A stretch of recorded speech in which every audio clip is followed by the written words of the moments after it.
화면 함께 보면서 짚어드리겠습니다.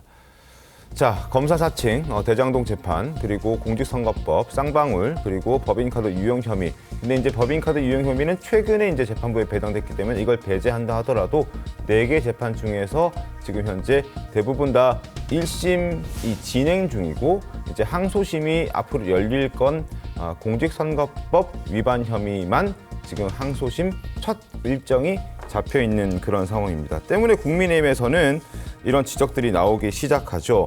이재명 대통령 만들기 위한 법꾸라지 행태에 기인한 법원의 늑장 재판이다. 원희룡 전 장관 역시 현직 대통령은 굉장히 빠르게 번개불같이 법을 적용하더니 현직 정치인에게는 법이 가다서다를 한다 이렇게 지적을 합니다. 이런 지적은 지금 상황들을 이렇게 보면은 일리 있는 지적이라는 생각도 일부 하실 수 있을 것 같습니다. 무엇보다도 침대 축구의 전형을 보여준 분이 이재명 대표 아닙니까? 사실상 변호인 교체하고 그다음에 네. 재판부 기피하고 증인들 무더기로 하고 있고. 근데 이게 정치는 현실입니다. 절대적으로 봤을 때 국민들이 볼 때도 문제라고 생각하지만 네. 상대적으로 윤석열 대통령의 현재 재판 관련해서 저는 좀 이해가 안 되는 게 사실상 어제 변론기일이 있지 않았습니까? 대통령이 구금돼 있는 상태였습니다. 그렇다면 변호인 측이 얘기를 하면 기일을 연기할 수 있었어요. 근데 벌써 그냥 일방적으로 되고요. 기일을 지정할 때는 헌재 재판법이 기일 지정 관련해서는 형사소송법을 준용하거든요. 네. 그렇다면 변호인과 어떻게 보면 협의를 해야 됩니다. 그거 없이 5차례 지정하고 이번에도 3차례 더 지정을 했습니다. 이게 모든 게 절차적 정당성이 있어야 되는 부분이고 무엇보다도 다른 사람도 아니고 많은 사람들이 뽑은 대통령입니다. 그 대통령에 대해서 문제를 삼고 이른바 파면을 한다고 한다면 그 과정의 공정성에 대해서 한치의 오차도 없어야 된다는 점을 저는 분명히 말씀드리고 싶습니다. 알겠습니다. 자, 이재명 대표의 복심으로 불리는 정성호 의원도 이런 관련해서 메시지를 내긴 했던데요. 목소리 한번 저희가 들어보고 잠시 또 이야기를 나눠보도록 하겠습니다. 실제 형사 재판은 물론 공직선거법이 항소심 3개월 안에 끝내야 된다고 하지만 지키지 않은 경우 부지기수입니다. 사실. 그렇기 때문에 왜냐 피고인의 방어권을 충분히 보장해야 되는 거지.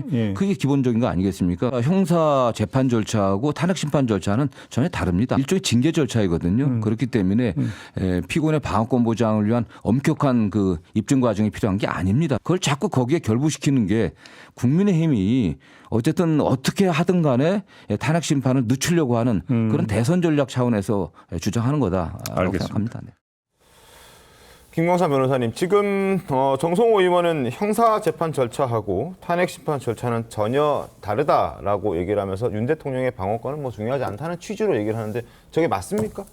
근데 지금 이재명 대표의 어떤 공직선거법 위반은 3개월 이것은 방어권 보장을 위해서 꼭 지켜지지 않는다 이런 얘기를 하고 있잖아요. 근데 대부분 재판이 지켜지지 않는 경우는 많이 있어요. 그런데 이재명 대표처럼 2년까지 가는 경우는 별로 없습니다. 1심이 그렇게 했었죠. 예. 그래서 원래 기준이 6개월이라고 한다면 그게 사루에 24, 거의 3배, 4배 더 간 거 아닙니까? 그러니까 이것은 정말로 아까 정청래 의원이 말한 것처럼 지연된 정의다. 그게 전형적인 이게 모델이다 이렇게 볼 수밖에 없을 것 같아요. 그래서 일단 정성호 의원이 민주당 의원이기 때문에 네. 이재명 대표를 이제 옹호할 수밖에 없겠죠. 그런데 탄핵 심판 절차 형사 재판이 같나 이런 얘기를 하고 있는데 아니 당연히 같지는 않죠. 네. 이제 그렇지만 이제 탄핵 심판 자체도 일국의 이제 대통령을 탄핵하는 거잖아요. 맞습니다. 그렇다고 한다면 심판의 어떤 공정성, 절차성도 굉장히 중요하다고 봐요.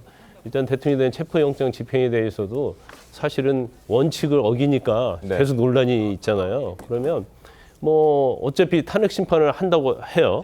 그러면 2달 안에 끝나느냐, 3달 안에 끝나느냐가 얼마나 큰 차이가 있습니까? 맞습니다. 없잖아요. 그러면 물론 국가의 어떤 혼란 상태랄지 이런 걸 빨리 마무리하는 것도 좋지만 공정한 절차에서 공정한 결정을 내려야지 당사자도 이걸 수긍을 하고 이 당사자를 지지하는 층에서도 이걸 받아들일 수 있지 않겠습니까? 그래서 너무나 지연되면 모르겠지만 너무 지연시키는 안 되지만 적정한 절차에 의해야 한다 이렇게 봅니다. 알겠습니다.